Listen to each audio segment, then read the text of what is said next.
What is going on, everybody? Another week, another live stream. We did so much NFL draft content over the past couple of weeks. It is going to be a little bit of breath of fresh air to be discussing the New York Knicks and this upcoming round two against the Philadelphia 76ers. I'll let people pile in as we continue to set up the stream here.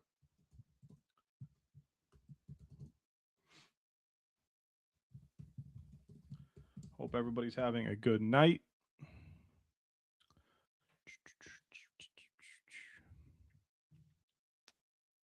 Just welcome everybody in as you guys pop in. Thank you so much for taking this time out and spending a few minutes with me as we preview round two of the New York Knicks and the Philadelphia 76ers. It is going to be an intense, it is going to be a heated, it is going to be a dirty, dirty series because of one player who I think we all know who I'm talking about. Joel Embiid is going to be absolutely a horror show to deal with if you're the New York Knicks. They're going to have to deal with him a little bit better than we dealt with them back in 2024 when things got a little bit hectic and Mitchell Robinson got hurt and the NBA did absolutely nothing about it to step in and suspend Joel Embiid. So they got to keep a close eye on him this series because if they don't, he does get a little floppy and whiny and baby, and he's too big to be flopping all over the court like that. He's too big.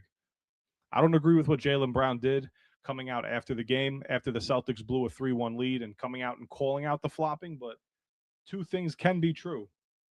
Two things can be true, right? Jaylen Brown could be right, and also it might be a little wrong to say it after just blowing a 3-1 lead like the Celtics did. So I also want you guys, excuse me. I want you, as we're watching, I'm coming down to the final 3 innings here with the New York Mets as we are attempting to win another baseball game. It is don't sound the alarm. That is a real fact that I just stated. The Mets are trying to win another baseball game today. Everybody calm down. Don't panic because this is crazy if they win. That'll be 3 out of 4. Unbelievable for this team who's been so bad this year. If you guys want to drop into the comment section, what are your predictions for this series upcoming with the Philadelphia 76ers? I know when you watch when you put on the ESPNs, when you put on everybody else, when you put on national media, guys like Chandler Parsons, guys like all these other guys, they're all going to pick the Sixers. They're all going to pick the Sixers because they all picked the Atlanta Hawks. They all picked the Cavaliers 4 years ago. They all picked Philly 2 years ago. They all picked everybody against the Knicks multiple years in a row, and they're going to pick the Sixers again because it's the hot thing to do. Just pick against the New York Knicks. That's what the national media does. It generates the most clicks. It generates the most buzz. And majority of the time, they happen to turn out right when we play the Pacers. So, but for a lot of the times, they just pick against the Knicks because it generates a lot of buzz and clicks. So you're gonna see guys like Stephen A. Smith come on TV and he's gonna start proclaiming that he's a big time Knicks fan and he believes in the Knicks and he loves the. Don't fall for any of that nonsense because guys like him are just not the diehards that have been following the team since opening tip. Sometimes these guys follow when it's convenient for them to follow. So just welcome some people into the chat. Everybody, thank you for joining me tonight. We're going to get right into this little preview that we have for the Knicks and Sixers. Drop your predictions down below. How do you think the Knicks are going to win the series? And if so, how many games? Or do you think Philly's going to win the series? And if so, how many games? And spoiler, if you don't pick the Knicks, I'm not reading the comment. So make sure you pick the Knicks. Just want to share this really quick with you guys. The sponsor of the stream, NBA Top Shot. I loaded up this one over here because I was scrolling through this site. It has so many crazy moments, like from the 70s, the 80s on for the New York Knicks. It has so many crazy moments. Like I said, like I've been saying over the past few weeks, NBA Top Shot's been a crazy good sponsor for the channel, so shout out to them. Old digital world we're coming up with, right? I can't say that enough. When we're not on this earth anymore, which we won't be in like 100 years, this is going to be the next wave of media and collecting and everything possible that's going on with collecting cards. This is going to be the future of collecting cards. I know the physical copies make a lot of people happy. even with video games nowadays, it makes me very happy to have the physical copies of video games, even though somebody like me who absolutely loves having the physical copies of video games, you'll still catch me buying digital copies of games just because of the convenience factor. So, keyword being convenience for a lot of these moments, and you get these pretty dope ones. This one, I remember I was looking it up, and Jordan, you can click on it. It has a marketplace, you buy and sell. And this moment here that you could buy just opening packs is the Clarkson no look pass to Jeremy Sohan dunk against Washington. This was a pretty sick pass. Bang. So you would open that, you would own this, and it would be worth money at some point. So shout out to NBA Top Shot for that. Let's go over here. Danielle in the chat. Len Dogs in the chat. What's going on? Keep your pinkies out. Have class when you guys drink. So the Knicks and Sixers have played 4 times this year. They split the season series, and both teams won both road games, right? So that, what does that mean? I'm officially, after what I just witnessed in the first round, through every series, right? Especially the Piston series being the biggest one. I'm completely over the regular season in the NBA. I was one of the last few to kind of hang on to the thread of the NBA regular season actually meaning something. I was yelling and screaming all year long about the Detroit Pistons. I was yelling and screaming all along about the Boston Celtics and the Orlando Magic. Now the Orlando Magic are out. They blew a chance to beat Boston in Game 6. They were up by 24 at halftime, and then they scored like 7 points in the second half and completely blew that lead and gave they gave the Pistons a chance to come back and win. So the Pistons advanced to the next round.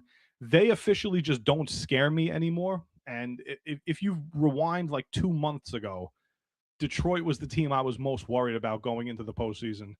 What I witnessed from the Knicks in games 4, 5, and 6 is the peak of what the New York Knicks can be. What the Knicks did leading up to the NBA Cup. And we're not talking about the NBA Cup as something serious. We don't have to take that serious. We don't got to take the NBA Cup serious. That's all up to you guys if you want to take it seriously or not. The Knicks that were playing prior to the NBA Cup and through the end of the NBA Cup, I think probably was the New York Knicks team that we're going to get throughout the playoffs. That's the team we saw in games 4, 5, and 6. We're not going to win every game by 50. That was insane what we watched against Atlanta in game 6. Never seen anything like that in my entire life. Never seen anything like that in my entire life. Spoke to people who've watched basketball for 40, 50 years, and they've never seen anything like that. What the Knicks did to the Atlanta Hawks in game 6 by going up at 1 point, 60 points. It just doesn't happen, especially 2 factors of being on the road and being on the road during an elimination game when the home team is trying to stay alive in the series. They still went up by 50 plus points and just blew them out of the water. So that's exactly what the Mets. I'm watching the Mets now. That's exactly what the Knicks needed to do, and they did it. So the Knicks and Sixers played twice this season. I'll show you guys the scores of what those scores were. So, I mean, December 19th at the Garden, we did lose by 9. That was an ugly game. I remember that. Then at the Garden again, they came in, beat us 130 to 119. And then we went into Philly and we beat them by 3 in a tight game. And then we went at Philly again, and then we beat them by, I can't do math very well. 11 with 38 plus 11 is 49. We almost beat them by 50 points in Philly. So just going over the significance of that win. The notable blowout where the Knicks won by 49, which is often remembered standout performance. But the Knicks bench obviously played very well in that game. Joel Embiid did play in that game. So it's not like the Sixers were just mailing it in. That game actually had Philadelphia starters in it. So, Paulie, what's going on, man? How you doing? So both road teams won, but it just circles back to my point of the NBA regular season. It's just become so meaningless now. It's so meaningless. And everybody had Atlanta as the red hot team going into the postseason, which they were. They were playing very well, but everybody had Atlanta beating the Knicks. Everybody had it.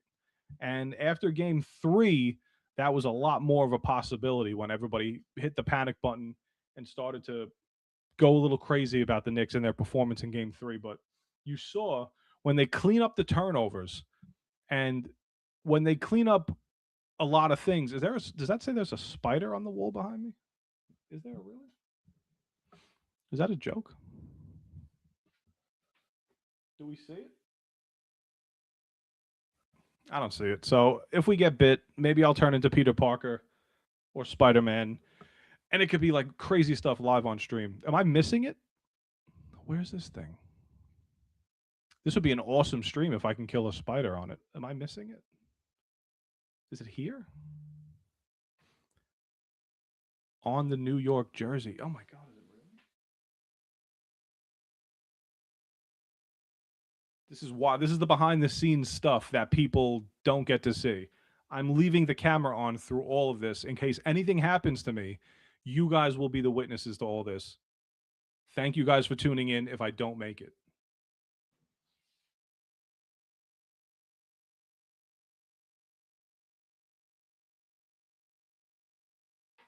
Still not seeing it. Still not seeing it. Maybe I missed it. Hopefully, it doesn't pop up behind me and scare me. Maddox, thank you for trying to help me out, but I did miss it a little bit. Is this? It jumped. So did I. This is all behind the scenes footage. This is live and happening. When you film things in a basement, obviously this is what happens. You take the chances of filming with the insects that are in your house. So if I jump, it's because I was bitten. But hopefully it's not too crazy. That's fucking wild. Where is this thing? Now I'm paranoid. You know, when you made the spider reference, I thought it was going to be something Donovan Mitchell related, but it wasn't. If the Knicks were playing the Cavs, that probably would have been a lot cooler. Pistons did win Game 7. Yes, they beat the Magic, came back from the 3-2 deficit, down 24 in Game 6.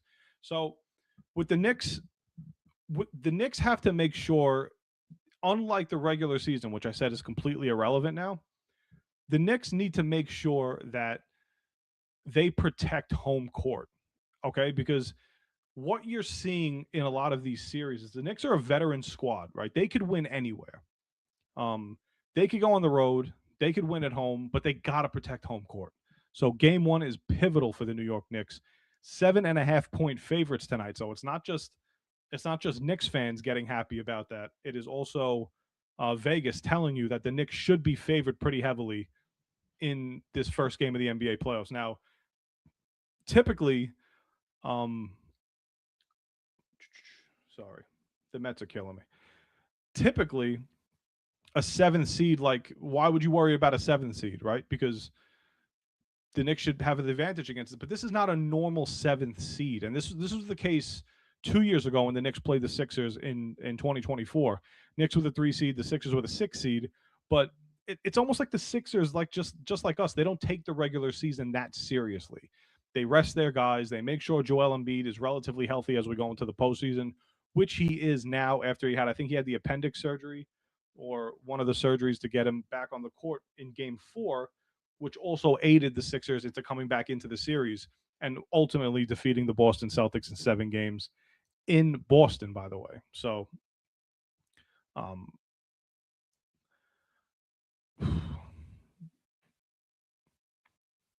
still looking for the spider. I'm trying to stay still, so maybe it doesn't move. So speaking about home court as well, I wanted to talk about the what the Sixers are trying to do to the New York Knicks fan. So the Sixers are Philadelphia, not the Sixers. Joel Embiid also came out and he's like begging and he's pleading for the Sixer fans to buy out all the tickets, because the last time that the Knicks went into Philly 2 years ago, last time they went into Philly, it sounded like Madison Square Garden East, he called it. That place is going to be overrun by Knicks fans, and they're trying to block out Knicks fans from buying tickets. So when they make you enter your zip code to purchase the tickets online for the Philadelphia Arena, I don't even know what it's called anymore, for the Philadelphia Arena, if your zip code is not from the Philadelphia area, they're blocking you out from buying tickets. So it's ridiculous. So let's see. Spider stuff going on in the chat. Let's see. Spiders are good to have as long as they are not poisonous. Yes, that is true. You have to have spiders to kill. Now I'm just looking all around now. You have to have, which, you know what's going to happen? It's going to come right down here and it's just going to hang right here the entire time. And I'm not going to see it. Keep lookout, Maddox. I appreciate that. Thank you. Keep lookout for me and hopefully it pops up somewhere. Yeah, they're trying to prevent the people from the tri-state area for the Knicks and for all that area, even in Jersey, they're trying to not have the teams, the Knicks fans buy out the arena. But Knicks fans found their way around it. They're just entering zip codes from God knows where, and they're finding their way into the arena. I already know a few people that are going to the game. They had no issues getting tickets. They found a way right around it, and Knicks fans are going to completely take over Philly and completely take over that building. It's going to sound like a home game when the Knicks are there in games 3 and 4. So it's pivotal. It's pivotal for the Knicks to win these first 2 games. I desperately want them to go up 2-0 on this team, deflate them, defeat them, make sure that you show Philly that a lot of the people that were trying to say, oh, we want to get Boston because we match up better. And I was one of those people. I think the Knicks do match up better with Boston because Philly offers a little bit more firepower in terms of having the big and the guard that could give you 30-plus point games, right? You have Embiid who could give you 30 to 40, and you got Tyrese Maxey, who's the best player on that team that could give you 30 to 40 on any given night. So having the both of them is a complete disadvantage, obviously, over the New York Knicks. So but the spider's going to come out, man. I'm telling you. I'm feeling this spider coming out soon. I just feel it. If you're just joining the stream right now, credit to you for coming in here. Maddox earlier in the chat said, on my Amari Stoudemire jersey, if it's on my back, I'm going to squash it. Okay. Earlier in the chat, Maddox said that there was a spider on the Amari Stoudemire jersey here. So we dove deep, we looked for it, we couldn't find it. Apparently it jumped, and now we have no idea where it is. So I'm still here, still alive. I can't shoot webs out of my hands, and I'm still waiting to shoot webs. It's not working. So once I start shooting the webs out, then we'll make sure that we go save the city. If you're a Mets fan, they're hanging on 4-2 right now in Colorado, top of the 8th inning, which is really good. That would be 3 out of 4 for our Mets. So the biggest reason why I was most afraid of the Sixers, and it's not, it is matchup related, but Maxey's a tremendous talent and a tremendous player. I'm not really scared of Paul George. VJ Edgecombe's a rookie, and he's been a really good rookie this season, and he could be dangerous in the postseason on both ends of the basketball. Reminds me a lot of Jimmy Butler early on in his career, but a better offensive version of Jimmy Butler as of this point in his career. But Joel Embiid, not the player, okay? Joel Embiid is a complete dirtbag. He's grimy on the court. He's relentless on the court in terms of not caring who he hurts when he's on the floor. He intentionally hurts players, as we saw just 2 years ago when he didn't get a foul call in a game against the Knicks. In game 3 against Philadelphia, the Knicks were on a run. He didn't get a foul call, whined like a little you-know-what. And when he was on the floor, he intentionally pulled Mitchell Robinson down while he was on the floor, and he hurt Mitchell Robinson's ankle for the rest of that postseason. And Mitchell Robinson did not play the rest of the postseason. And why does Joel Embiid care about that? Because his team was knocked out. So what does he give a crap? The Knicks had to suffer with that in the next round against Indiana because of this. So we can't have this guy, and the NBA has to pay close attention to this because Karl Anthony Towns and Joel Embiid have a bad history with one another. They say that they're cool now, okay? They say that they're cool now, but once you get on the court, once the intensity happens with the playoffs, you have to be careful if you're the referees in these games, and you have to let them know none of that stuff is going to happen during the games. And if it does happen, you have to make sure the right fines and suspensions are being held out for players like Joel Embiid. He cannot intentionally hurt players without there being any repercussions from it. He can't do it. He can't just be allowed to pull guys down and intentionally hurt them without him getting suspended. He's a dirty player. He's just a dirty player. That's what I'm most afraid of, because I think the Knicks will win the series in 6 games, but at what cost? Okay, because if he goes and he hurts a guy like, God forbid, he hurts a guy like Brunson, or he hurts a guy like Anunoby, or he hurts a guy like Cat, yes, we'll win the series, but we're going to suffer long term because Joel Embiid, the big crybaby, didn't get into the conference finals once again for another year in his career. Best player on the Knicks is just Jalen Brunson. It's the captain. He's the best player, the best free agency signing all time on the New York Knicks. It could be argued he's one of the better free agency signings in New York sports history. Maybe not the best, but definitely in the top 5 to 10 conversation that he's one of the better free agency signings for the New York Knicks. What are we going to look at? Let's look at the current playoff format. Current playoff picture for the NBA, right? Can you guys see this very well? Hopefully you can see this. So just rolling around again, the Thunder are just going to cruise their way into the NBA Finals unless they get tripped up by a team like the Spurs in the conference finals. I don't see the Thunder not making it to the NBA Finals once again. They took care of the Suns very easily. The Lakers and Rockets was not a surprising series because of the Austin Reeves, Luka Doncic not playing. But the Lakers found a way to go up 3-0, and then they just had to win one more game. The Rockets just couldn't mount the big comeback, and they lose in 6. So LeBron and the Lakers now against the Thunder. That's going to be a decent series, just storyline-wise, having the Thunder and LeBron. Anything with LeBron, obviously, the NBA loves. The Nuggets. This is probably the most surprising one in the West for me, because I thought the Nuggets were one of those dark horse teams to get to the finals. Especially with Joker and the championship pedigree of that roster. The Timberwolves handled them, man. And the Timberwolves handled them without 3 of their best players, especially Anthony Edwards being out. They still found a way to win this series in 6 games. The Spurs did what they're supposed to do. They only lost 1 game to the Blazers. That's fine. Gentlemen sweep here. They went up. And now it's Spurs Timberwolves. That's going to be a good matchup. So 2 good matchups out west. And then the Pistons won. This one pissed me off so badly, man.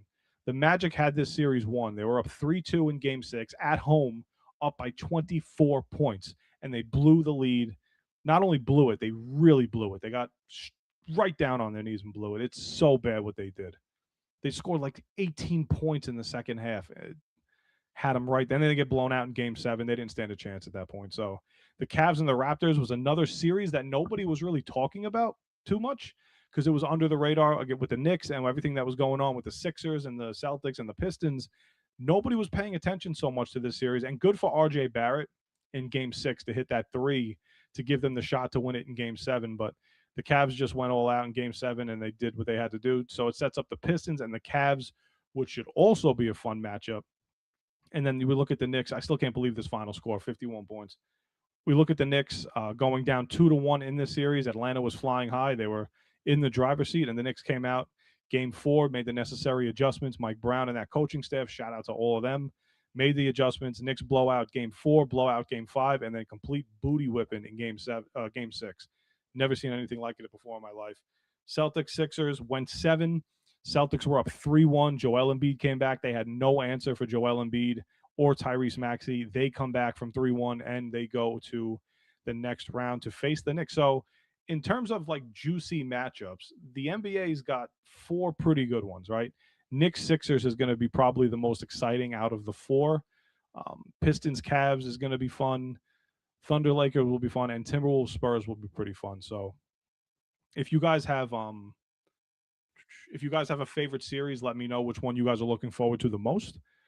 To me, obviously, besides Knicks Sixers, I would probably say Timberwolves Spurs would be the next one for me, and then Thunder Lakers, because I think the Thunder probably win that in 5. Maybe LeBron gets 1 game. Maybe he turns back the clock for 1 game and he gets 1 game away from the Thunder. But Pistons Cavs really doesn't do much for me. Out of the 4, they'd be 4th. Then Thunder's Lakers 3rd. Timberwolves Spurs will be exciting, and then obviously Knicks Sixers. That rivalry is going to be pretty intense for any fan of those teams, right?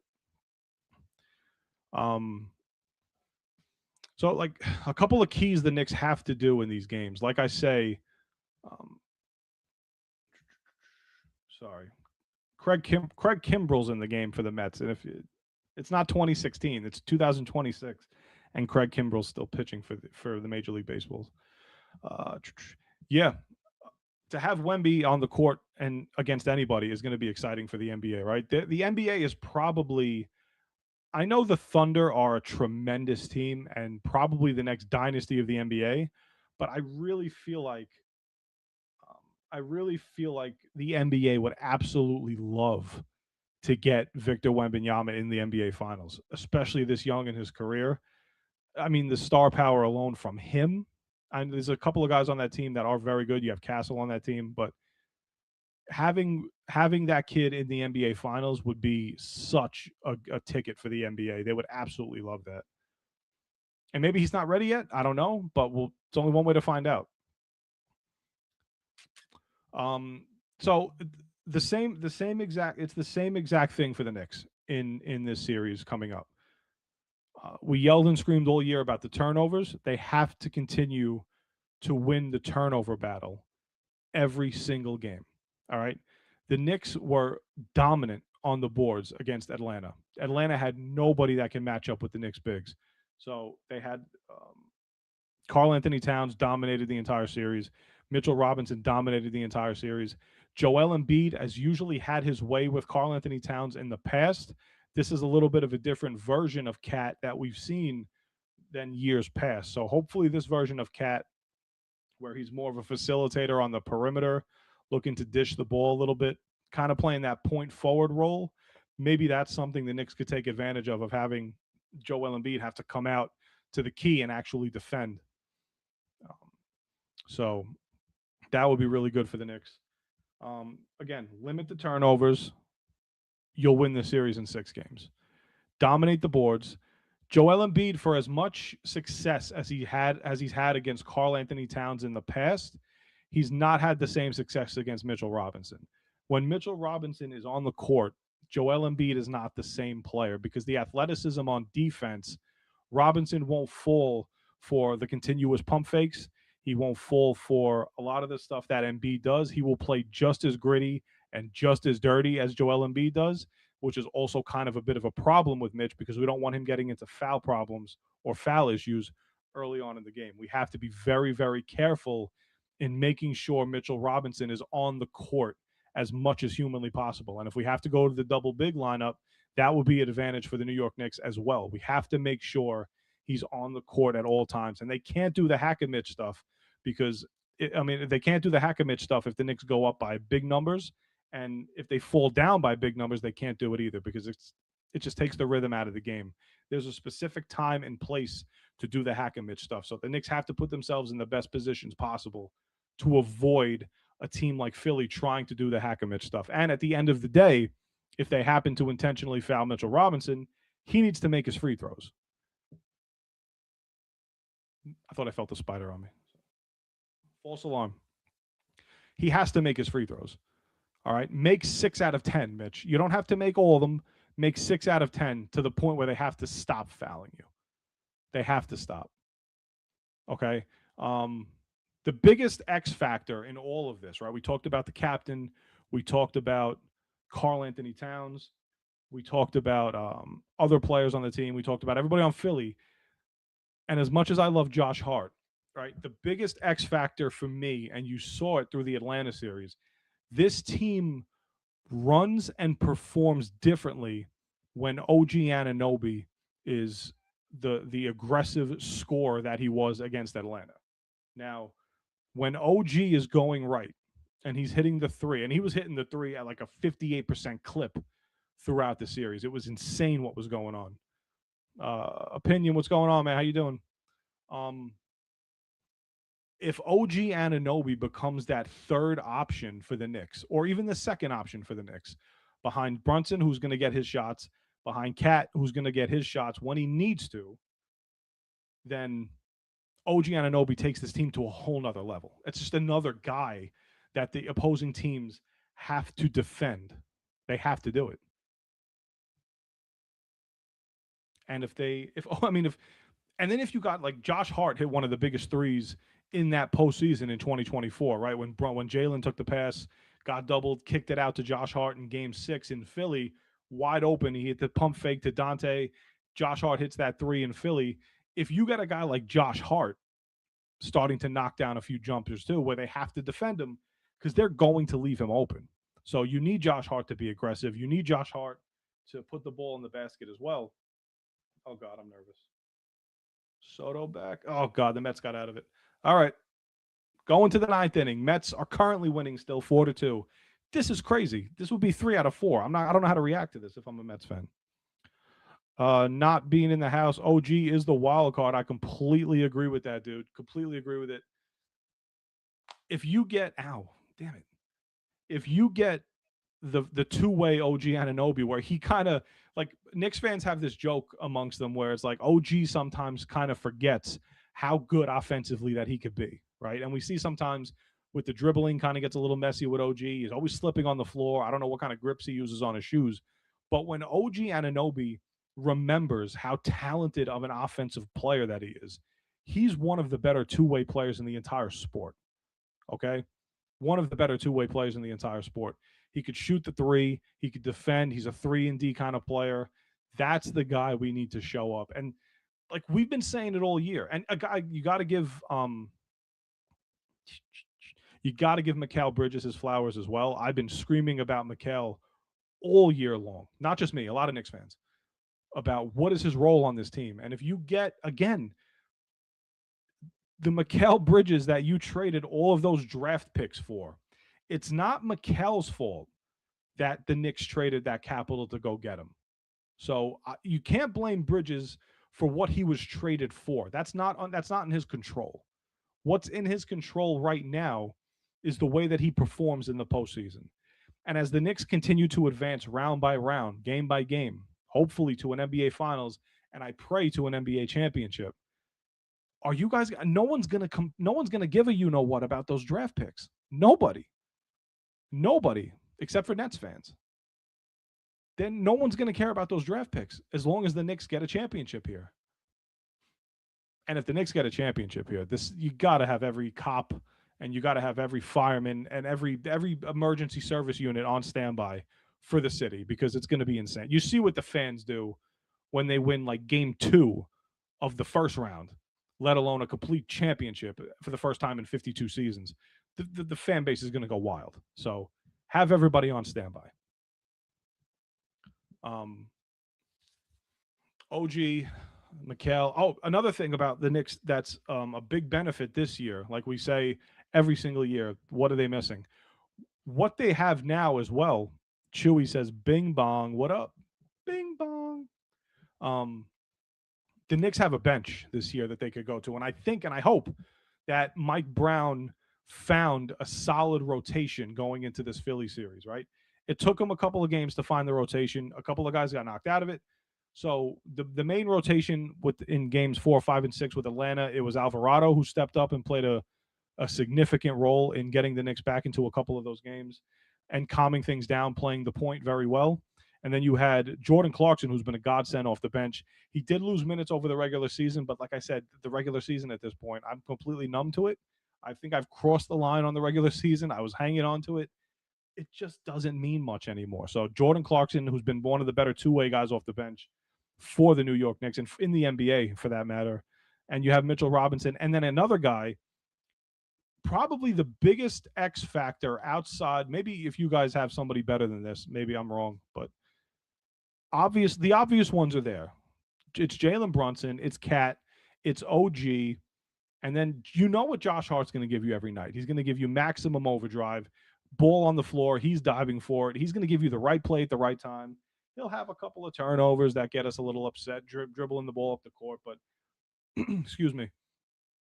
You know what? You just need Bridges to be the glue guy and defend very well. And hell of a job by Mikal Bridges on Alexander Walker in the first round of the playoffs. He turned him into a pumpkin after him winning comeback player of the year or whatever award he won.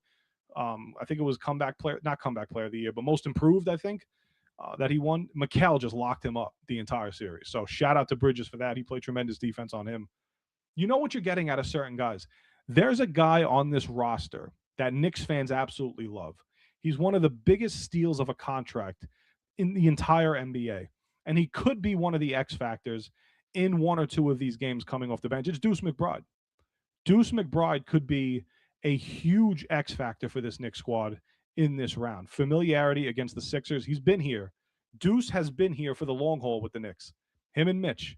So getting Deuce, getting his shooting rhythm back, and if he's coming off the bench and he's knocking down those threes right away, the instant firepower that's coming off this Knick bench with Clarkson and with Deuce hitting threes, it's a recipe for disaster if you're the Sixers. So I just hope and I pray that Deuce is fully ready to go, fully healthy, feeling good, coming off the bench and giving the Knicks that sixth man that Deuce is that he could give us, hitting the three. And when he's in rhythm, the jump shot is beautiful.